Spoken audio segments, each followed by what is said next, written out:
Azizlarim, sizlar bilan shu kungacha 14 ta harflarni alifdan sod harfigacha ko'rib chiqdik. Endi bularni jamlashni o'rgataman sizlarga. Bir so'zni tanlab olamiz. Misol uchun nasoro kalimasini kattaroq yozaman birinchi navbatda, keyin farqlashlik uchun nasoro ajratib olishligim uchun bu shakllar menga kerak. Nasoro bu aslida qo'shib yoziladi, bu yog'iga ham qo'shib yozasizlar. Faqat oson bo'lishligi uchun ishim shu narsani qo'llamoqdaman. Birinchi harfni olamiz, o'rniga boshqa harflarni alishtirib chiqamiz tezgina. Misol uchun nasoro bo'ladigan bo'lsa, buni o'rniga endi bu harfni olib kelamiz. Ko'rdingizmi? Asoro. Keyingisi basoro. Keyingisi tasoro. Keyingisi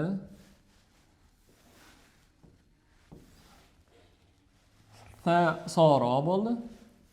Keyingisi jasoro tarzda bo'ladi.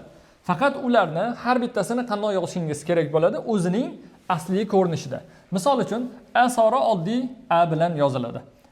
Basoro esa b ning bosh ko'rinishi.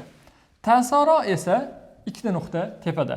Tasoro esa 3 ta nuqta tepada hisoblanadi. Keyingi harfimiz ja soro. Keyingi harfimiz ha soro. Buni ulab qo'yiraman.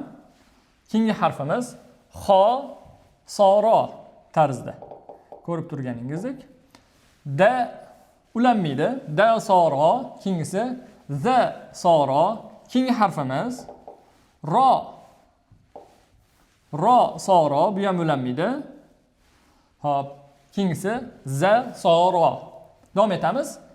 Oxirgi harflarimiz qoldi. Sa soro. Keyingisi sha soro. Va albatta oxirga o'tgan harfimiz sizlar bilan sodni o'zi kelib oldi. So ro tarzda yoziladi. Ko'rib chiqdiki, davom etamiz. Ana endi keyingi harfni qo'yishingiz kerak bo'ladi. Ba uzr. Xatolik qildik. Hop. Ana endi alifni yana o'z joyiga qo'ydik. Sod turaversin. Aslida nasoro edi, asoro qilib qo'ydik. Bo'laveradi bu ham. Keyingisida bu yoqdagi so'zni o'zgartiramiz. Sodning o'zgarishini ko'rib chiqamiz hozir. Qarang. Buni olib tashlaymiz.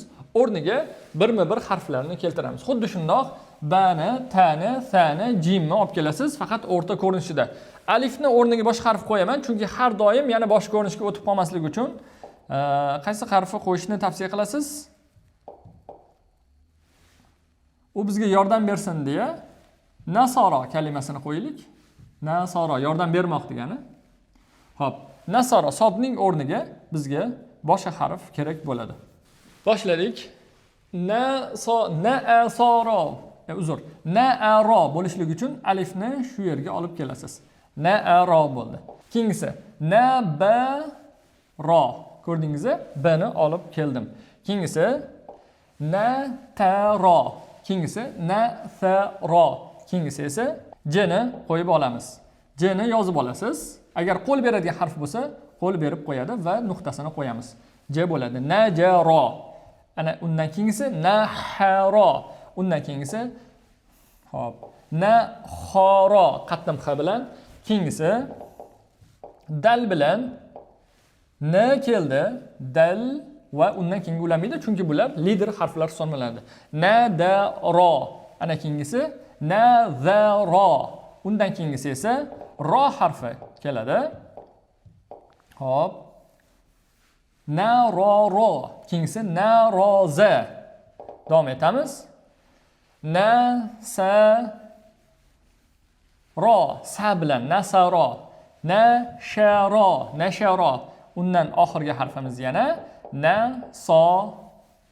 ro harfiga yetib keldik. Hozirda tez o'tayotgan bo'lishligi mumkin, bilasiz. Videolarimiz yanada qiziqarli bo'lishligi uchun men umumiy holatda o'tib beryapman. Siz bemalol pauzani bosgan holatda to'xtatib, yozib, chizib, bemalol qayta-qayta o'rganishingiz mumkin. Oxirgi ko'rinishimizda boshidan tushunishingiz uchun yozib beraman. Yana na, so, ro kalimani oldik. Va endi oxiriga alif, b, t, s va hokazo harflarni qo'yib chiqamiz. Ro bizga endi kerak emas. Qolgan jihatlari turaversin. Na, so, a bo'lish kerak. Mana na, so, a. Istasangiz hamza bilan yozing. Mana bu yerga yozaman. Istasangiz hamzasiz. Bir xil. Na, so, a, na, so, a.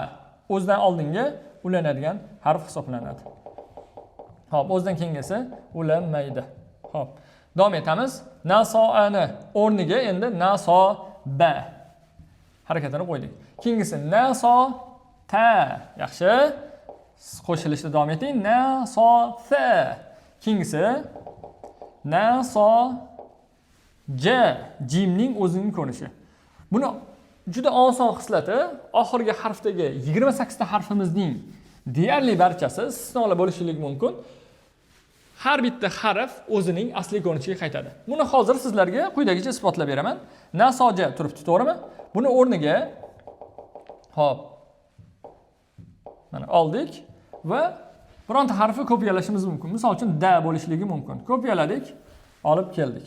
Ko'rdingizmi? Na, so, da bo'ladi. Yoki xo harfini olib kelishligimiz mumkin mana. Hattoki o'zidan olib kelsak ham xuddi shu na, so, xo tarzda bo'laveradi.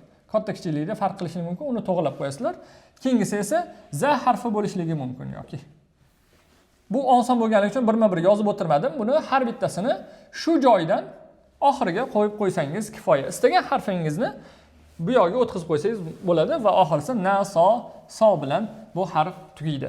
Buni tamomlab olganingizdan keyingina kelasi harfda, ya'ni keyingi darslarimizni kuzatib borishingiz mumkin. Siz bilan Ibrohim Muhiddin bo'ldi. Bizni kuzatishda davom eting. Assalomu alaykum va rahmatulloh.